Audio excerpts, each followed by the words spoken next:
Okay, it's good to see you. We're going to be talking a little bit about rotator cuff tears and how we treat them, how we treat rotator cuff problems. You may have read our recent blog, and I'm going to post that in the comments section. So if you want to have a bit of a referral out there at some point, it's in the comments section. And basically, that blog was about what happens if you have a rotator cuff tear. Do you need to have a surgery?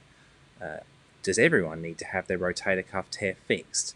And now, if you're kind of listening to this and you've not looked at the blog, you might be thinking, okay, what's a rotator cuff? Okay, so let's switch quickly to my anatomy program, and I'm going to show you a little bit about the rotator cuff. So let's move our man up. We've dissected this guy's superficial shoulder muscles, like his traps and his pecs and his lats away.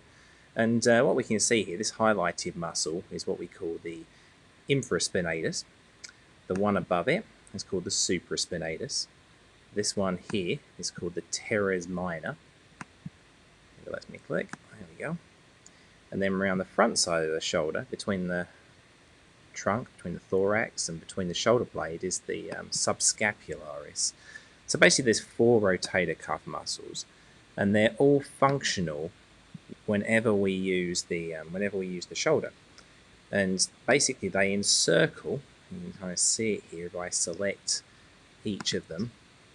So if I select, we've got subscapularis, the supraspinatus, the infraspinatus, and the teres minor, we can see how they encircle the shoulder. Now if we just take those away, let's hide, we can see then that beneath them is a capsule. And there's also some strong ligaments that sit over the top. And then the rotator cuff muscles sit back over the top. And essentially the rotator cuff muscles and the capsule are like a blanket that goes around that ball and socket joint. So let me come back to my screen where you get to see me.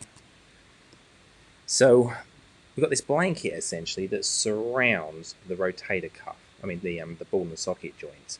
So when people say rotator cuff, they think that they're these little tendons that just kind of sit in little spots, and there's not really much of a continuity to it. But when you take the rotator cuff and the capsule as a whole, it's this continuous blanket that wraps around the shoulder. And when you go to lift your arm up, you're lifting primarily using the bigger muscles of the shoulder, like the deltoids, like the trapezius. But while that's going on, there's kind of a tug and war between those big muscles and the smaller rotator cuff muscles. So as the arm comes up like this, the ball is rotating, and if we didn't have rotator cuff, the ball would just be pulled upwards and into a very non-optimal position in the shoulder. So as the arm comes up with the big muscles, the rotator cuff is gently pulling the ball into a more central position in the shoulder. And when the rotator cuff isn't functioning so well due to a strain, a tear, an irritated tendon like a tendinopathy, what we used to call a tendinitis, it doesn't function so well, and we get what is often termed as an impingement, kind of a catching sensation, a pressure sensation in the shoulder, and sometimes that can limit how people move. So I'm going to switch to another camera here, and I'm going to go. And what I want to show you is how the shoulder joint moves a little bit more.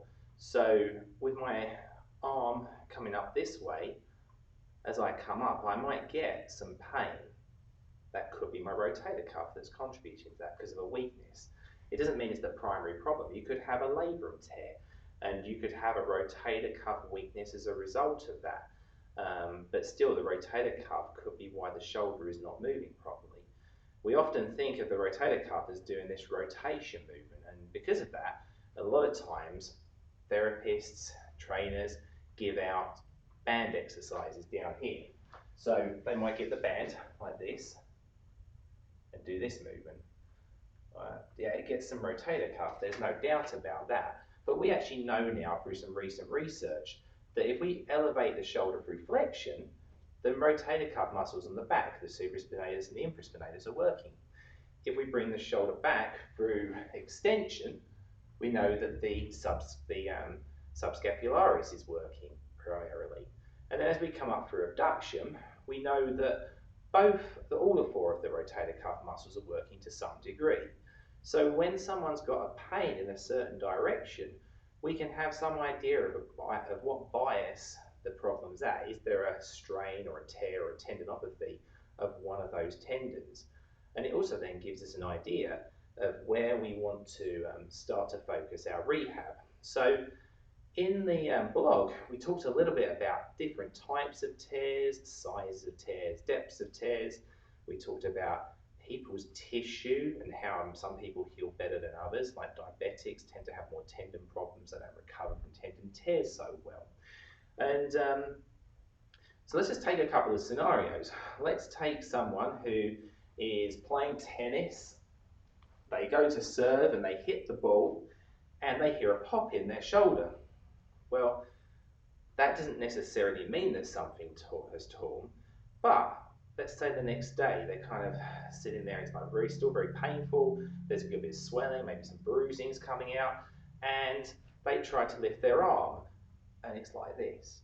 They really struggle to move their arm and the pain is significant.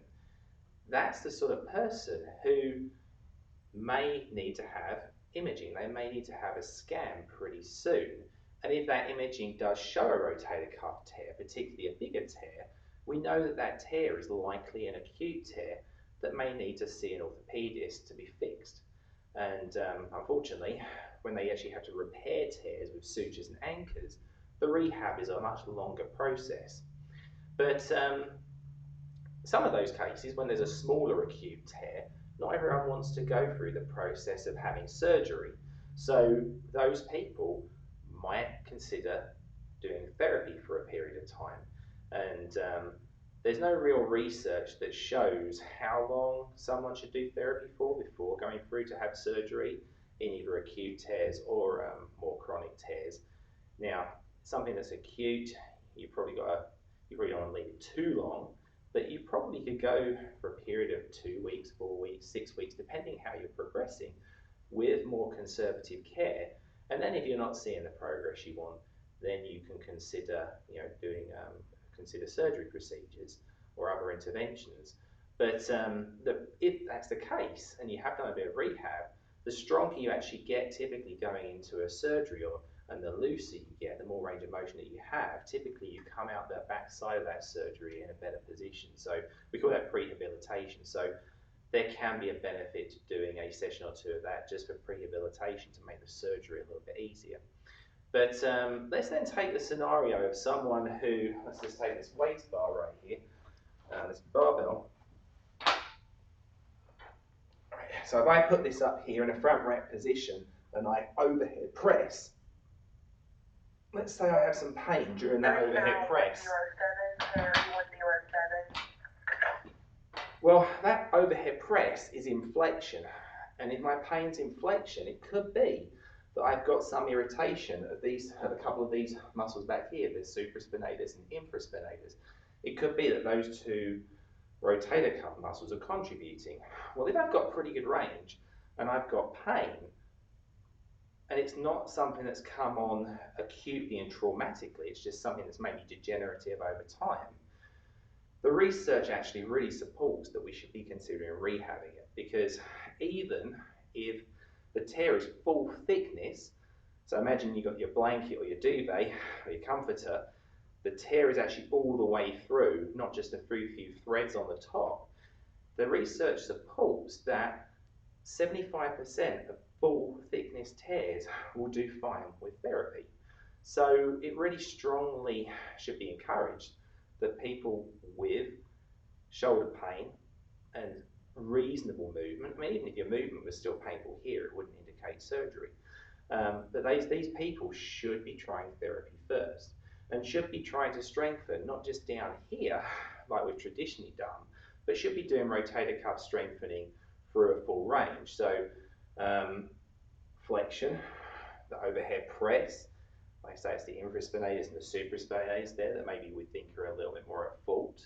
And so we want to start to load people in flexion. It's not to say we don't do rotation, because yes, you externally rotate, you get those same two muscles up here, but people aren't having pain down here. They're not having a problem holding something here. If their pain is up here, it really doesn't make very much sense to just do band stuff down here, because you don't then get the load capacity that you need to have up here.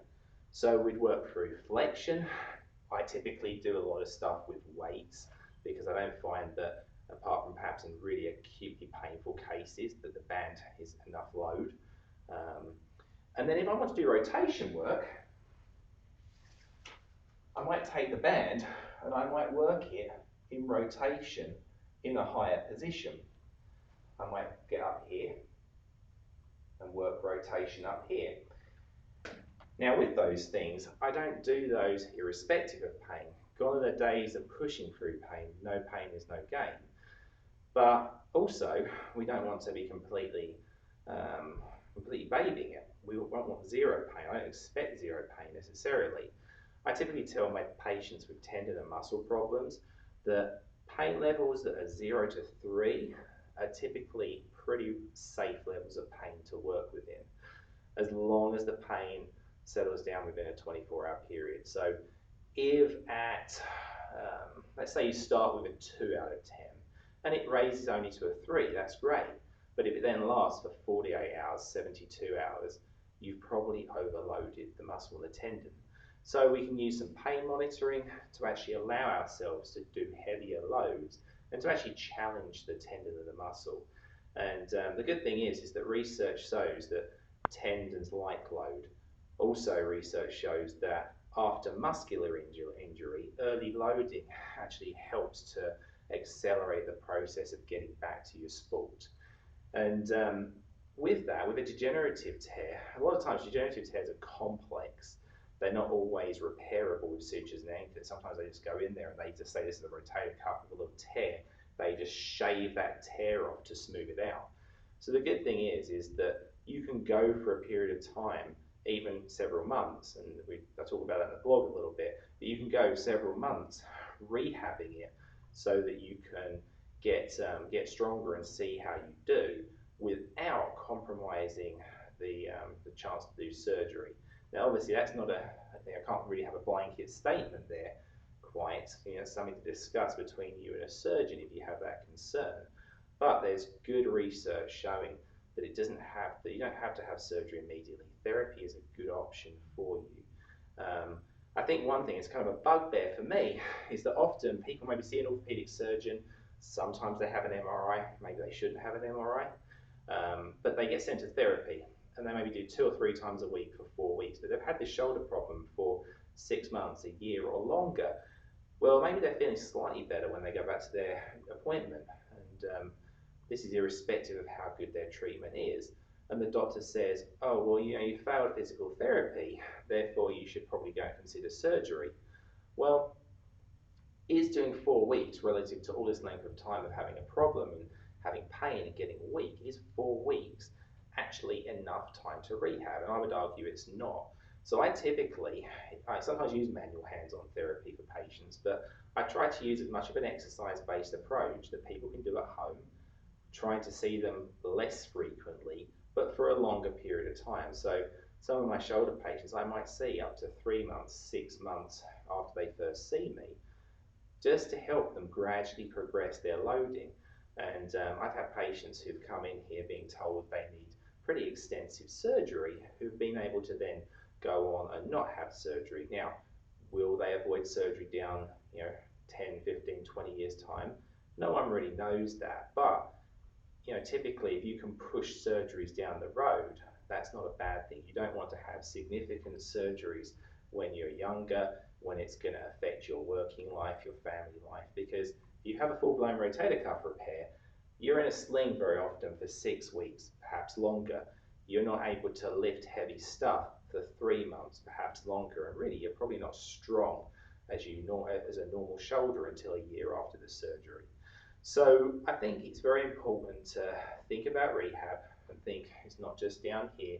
We can rehab shoulders that have had rotator cuff tears, but our rehab does need to have heavier loads. It does need to be in higher positions of elevation so that it actually helps people to get tolerance to the loads they want to do. So your CrossFit athlete who goes into a clean and then a push press, they need to be low tolerant in elevation. They don't need to be well, they can have low tolerance down here, but it's not going to help them up here. Your tennis player who's cut here, they need to have low tolerance in that position. Any sport that is an upper limb sport needs that low tolerance.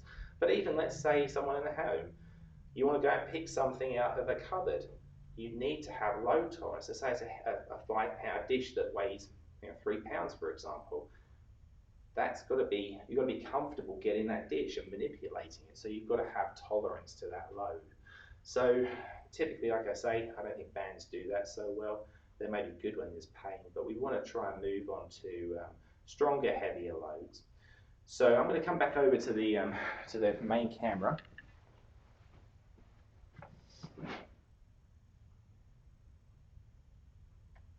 Alrighty, so let's see. The blog listing is in the comments there, so you can go there and read a little bit more about rotator cuff tears and the specifics, and talks a little bit about the surgery that's done. You can always rewind this Facebook Live later and see what I said. And if you've got any questions now, I've got a few minutes before my next patient comes. Feel free to comment, and if I've got the time, I'll try and respond now, and if not, I'll come back to that later via private message. You can always give me a call on 256-529-7395. You can also email me on andrew.walker@physioworkshsv.com. Alrighty, any questions out there? There are no bad questions. All questions are fair game. But it's all questions about rotator cuff and physical therapy.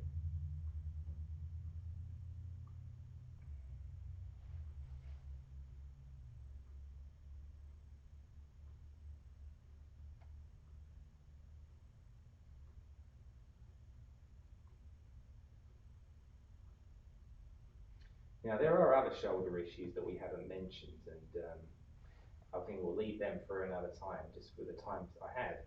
Things like frozen shoulders, I'm sure that there is some degree of rotator cuff issue there, but there are other issues at play there. And then, like I say, labrum issues, I mentioned that a little bit earlier. We can have labrum tears. Again, if we get MRIs of people, we find that a significant number of people who don't have pain have labrum tears, just like they have rotator cuff tears. So just because you have a labrum tear on an MRI, it doesn't mean you have to jump straight to surgery. Now, if it's traumatic, yeah, there's more of a case for that. But again, it's not necessarily a gimme that you have to have surgery. Unstable shoulders, that often can come with labrum tears. So we see that often with upper limb athletes, baseball players, pitchers, and tennis players. When the arm rotates back, sometimes we lay someone on the table and rotate their arm back, they have this feeling of apprehension where the shoulder joint feels like it's popping out the front. That sort of feeling can come from very weak rotator cuffs, but it can also come when there's tears to the labrum, tears to the capsule. So again, not everyone has to have surgery for that. Typically with instability, unless it's very visibly coming out of the socket with very low load, often we can try and create stability with strengthening exercises and exercise or stability work, and try to help people to maintain better shoulder stability. But people don't necessarily have to have surgery at first. So that's another case where us physical therapists can really have a pretty huge impact on someone's life. And actually, I'll put a link, see if I can find the link, to Pearson's story. Pearson was another athlete that I worked with, and he did MMA and boxing, and he had labrum tears. He had labrum surgery actually before he saw me, and I'll put that in the comments blog there, comment section. Anyhow, he had labrum surgery, and he wasn't really getting better afterwards. So he came to see me because the doctor said I probably need to do more surgery, and he was actually able to avoid more surgery and get back to boxing and MMA and really trying to go there on a competitive, even professional level. He moved away from town, so I haven't heard from him in a little while how he's doing. But he had a lot of success during that time. I actually got to go and see him at the Rocky City Rocks boxing, doing a sparring session with his coach. So even high-end athletes with pathology on an MRI don't necessarily have to have surgery. So, alrighty, I'm going to give you 2 minutes. Any questions that anyone's got?